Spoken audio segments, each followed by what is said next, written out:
Hello students, कैसे हैं आप सब।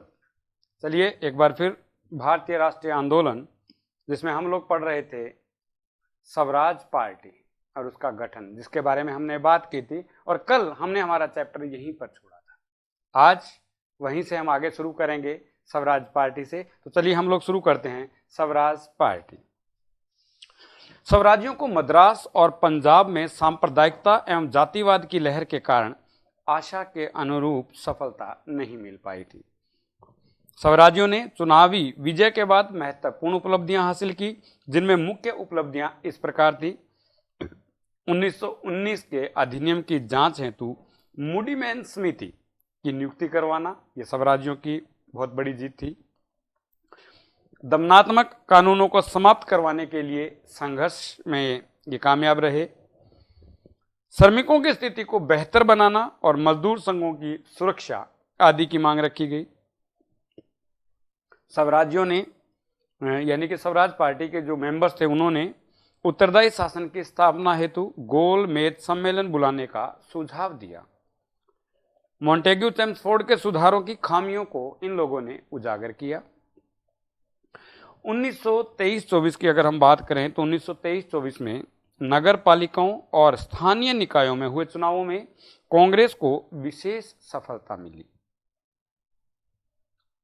कलकत्ता के मेयर C.R. दास, अहमदनगर के मेयर विठल भाई पटेल, पटना के मेयर राजेंद्र प्रसाद तथा इलाहाबाद के मेयर पंडित जवाहरलाल नेहरू को बनाया गया था। 1925 में विठल भाई पटेल को, मैं थोड़ा सा इसे सही कर देता हूं,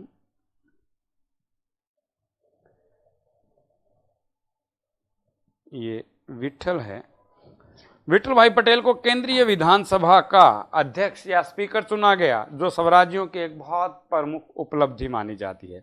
जून 1925 में चित्तरंजन दास की मृत्यु, C.R. दास, जिनका पूरा नाम चित्तरंजन दास था, उनकी मृत्यु से स्वराज दल को गहरा धक्का हुआ। और ध्यान देने बात यह है कि चित्तरंजन दास सुभाष चंद्र बोस के राजनीतिक गुरु थे। इस चीज को आप स्पेशली अंडरलाइन कर लीजिए कि चित्तरंजन दास सुभाष चंद्र बोस के राजनीतिक गुरु थे। जैसे गोपाल कृष्ण गोखले को महात्मा गांधी ने अपना राजनीतिक गुरु माना था, वैसे ही C.R. दास सुभाष चंद्र बोस के राजनीतिक गुरु माने जाते हैं। नवंबर 1926 के चुनावों में स्वराज्यों को हार का सामना करना पड़ा। लाहौर अधिवेशन में पारित प्रस्तावों और सविनय अवज्ञा आंदोलन छिड़ जाने के कारण 1930 में स्वराज्यों ने विधानमंडल का दामन छोड़ दिया। हम इसको सही कर लेते हैं, दामन छोड़ दिया। इस प्रकार स्वराज पार्टी का अंत हो गया। गांधी दास पैक्ट, अगर हम इसकी बात करें 1924 में, तो अब इस पे बात कर लेते हैं। नवंबर 1924 में महात्मा गांधी और C.R. दास, चित्तरंजन दास और मोतीलाल नेहरू ने एक संयुक्त वक्तव्य दिया, जो गांधी दास पैक्ट के नाम से जाना जाता है। इसकी मुख्य बातों में अगर हम देखा जाए तो विधानसभाओं के भीतर स्वराज पार्टी को कांग्रेस के नाम तथा इसके अभिन्न अंग के रूप में कार्य करने का अधिकार प्रदान किया गया।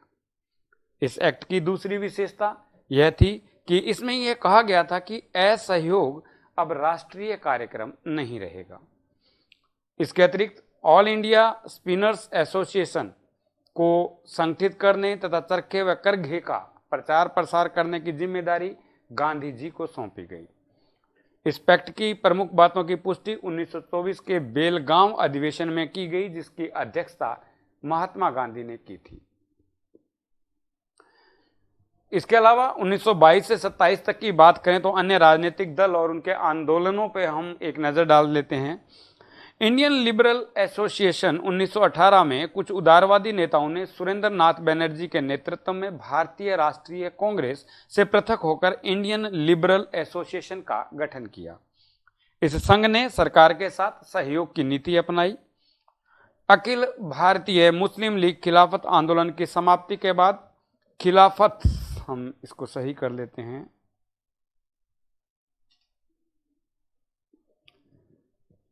खिलाफत समिति पूरी तरह कमजोर पड़ गई, शिथिल पड़ गई।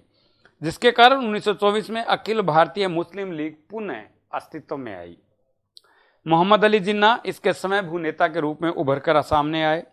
हिंदू महासभा 1915 में हरिद्वार के कुंभ मेले में पंडित मदन मोहन मालवीय द्वारा इसकी स्थापना की गई। हिंदू महासभा की 1915 में इसकी स्थापना हुई थी और हरिद्वार के कुंभ के मेले में हुई थी।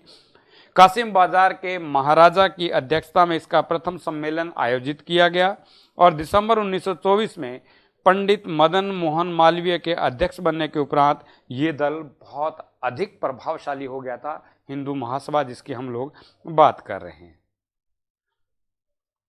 अकाली दल, इसका उद्देश्य सिख गुरुद्वारों को ब्रिटिश समर्थक एवं भ्रष्ट आनुवंशिक महंतों के चुगल से मुक्त कराना था। 1925 में गुरुद्वारा एक्ट के माध्यम से सिख समुदाय को अपने गुरुद्वारे के प्रबंध के लिए पदाधिकारियों एवं कार्यकर्ताओं के चुनाव करने, विधेयक के परिणाम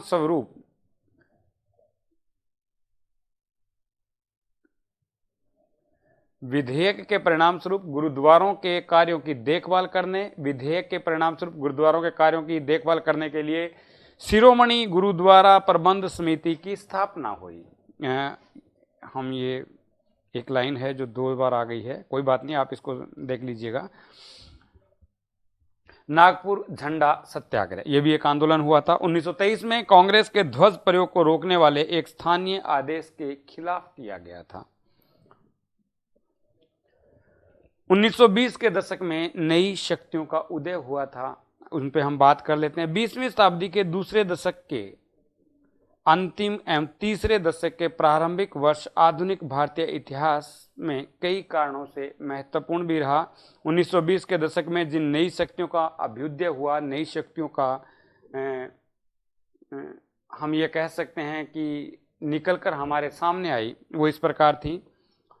पहले समाजवादी तथा मार्क्सवादी विचारों का प्रसार। देखिए, अंतर्राष्ट्रीय परिदृश्य पर अगर इंटरनेशनल लेवल पर हम लोग देखें तो विभिन्न समाजवादी एवं साम्यवादी संगठनों के उदय ने भारत में कांग्रेस के एक खेमे में अपना प्रभाव दिखाया। जवाहरलाल नेहरू तथा सुभाष चंद्र बोस इसके मुख्य थे। ये युवा थे और ये युवा राष्ट्रवादी, गांधीवादी विचार तथा राजनीतिक कार्यक्रमों से असंतुष्ट थे तथा भारत की सामाजिक, आर्थिक, राजनीतिक रुग्णता या हम कह सकते हैं वो कमजोरी को दूर करने की वकालत कर रहे थे। इन युवाओं पर रूस की जो क्रांति 1917 में हुई थी उसका व्यापक प्रभाव पड़ा था। ताशकंद में 1920 में M.N. रॉय, अबनी मुखर्जी तथा ताशकंद में रहने वाले कुछ अन्य उत्प्रवासी भारतीयों मोहम्मद अली और मोहम्मद शफीक ने कॉमिनटन या रूस का अंतर्राष्ट्रीय साम्यवादी संगठन था ये, के द्वितीय अधिवेशन के पश्चात भारतीय साम्यवादी पार्टी की स्थापना की। और बहुत बार पूछा गया है IAS लेवल पे भी, IAS में भी ये क्वेश्चन आया गया है कि जो साम्यवादी पार्टी है, भारतीय साम्यवादी पार्टी की स्थापना, जिसकी स्थापना ताशकंद में हुई थी, इसकी स्थापना किसने की थी? और उसमें ऑप्शन था M.N. राय। मैं ये लिख देता हूँ, आपको इसको बॉक्स में कर देता हूँ। यही एक नाम आया था और हो सकता है आपको ये दोनों नाम भी दे दिए जाएं, आंसर में पूछा जा सकता है A.C. A.B. A.B.C. क्योंकि 3 नाम दे देंगे या D में लिखा होगा उपरोक्त सभी, लेकिन ध्यान रखना M.N. राय और अबनी मुखर्जी के साथ मोहम्मद अली और मोहम्मद शफीक थे। अब हम बात करते हैं भारतीय कम्युनिस्ट पार्टी की। भारतीय कम्युनिस्ट पार्टी की स्थापना 1924 में कम्युनिस्ट नेता सत्यभक्त ने उत्तर प्रदेश में भारतीय कम्युनिस्ट पार्टी की स्थापना की। और किसने की? सत्यभगत ने। और कहाँ की? उत्तर प्रदेश में। इस पार्टी के निम्नलिखित उद्देश्य भी घोषित किए गए। पूर्व स्वराज्य प्राप्त करने का लक्ष्य था कम्युनिस्ट पार्टी का। एक ऐसे समाज की स्थापना करना जहां उत्पादन और धन के वितरण पर सामूहिक स्वामित्व हो।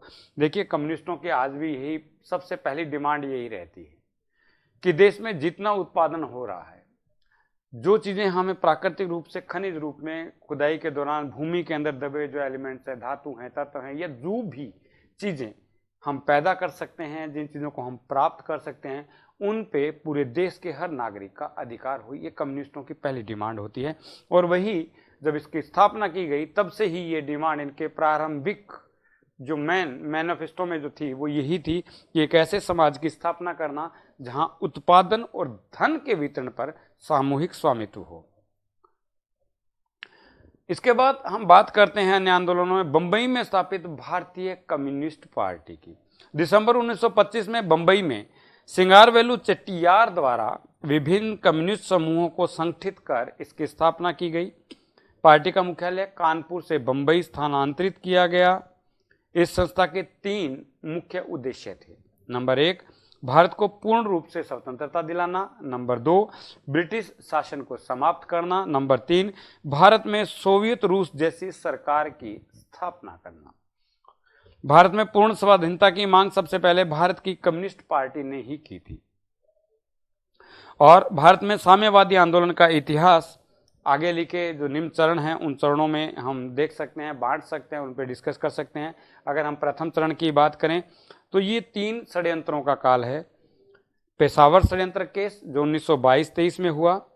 यह केस मास्को से कम्युनिस्टों के भारत आने की पृष्ठभूमि पर ब्रिटिशों द्वारा चलाया गया था।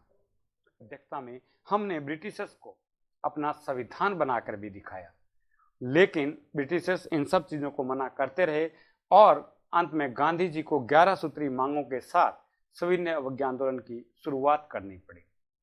लेकिन वहीं पर ब्रिटिश ने जब देखा कि भारत में सविनय अवज्ञा आंदोलन बहुत तेजी से बढ़ रहा है तो उन्होंने एक नई चाल चली और उन्होंने गोलमेज सम्मेलन का आयोजन किया। आज समय हमें आगे बढ़ने की इजाजत नहीं दे रहा है, तो कल रोम्बस एजुकेशन के इसी प्लेटफॉर्म पे जब हम दोबारा मिलेंगे तो हम बात करेंगे जो गोलमेज सम्मेलन हुए, 3 गोलमेज सम्मेलन हुए, उनमें क्या विशेषताएं रही और किस ढंग से आगे बढ़े और सविनय अवज्ञा आंदोलन पहला दौर इसका क्यों बंद किया गया। इन सब बातों पे कल हम इसी क्लास में फिर डिस्कस करेंगे। आपका दिन मंगलमय हो, शुभ हो। इन्हीं शुभकामनाओं के साथ आप हमें इजाजत दें। धन्यवाद।